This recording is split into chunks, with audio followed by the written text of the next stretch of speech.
Lorsqu'une fonction est définie par une formule, c'est-à-dire sa forme algébrique, on peut être amené à calculer l'image d'un nombre en remplaçant la variable, c'est-à-dire le x, par le nombre dans la formule de départ.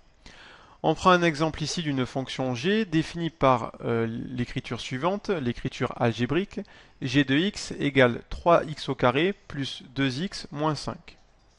On souhaite calculer l'image de 4 par la fonction g, c'est-à-dire calculer g de 4. Pour cela, on reprend l'écriture algébrique de la fonction g et on va remplacer dans la fonction g, dans l'écriture algébrique de la fonction g, la valeur x par le nombre 4. Ici, attention, la variable est désignée par la lettre x, mais ça pourrait être une autre lettre avec une autre fonction.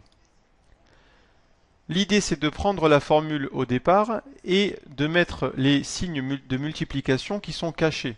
Par exemple, entre 3 et x au carré, il y a une multiplication, et entre 2 et x, il y a également une multiplication.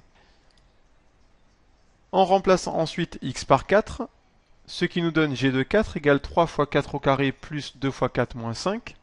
Et on applique ensuite les priorités de calcul opératoires, en commençant d'abord par les puissances, puis les multiplications, éventuellement les divisions s'il y en avait, mais s'il n'y en a pas, donc on commence par faire 3 fois 16 et 2 fois 4, et ensuite on fait en dernier les sommes et les différences, ce qui nous donne g de 4 égale 51, ce qui signifie que l'image de 4 par la fonction g est 51.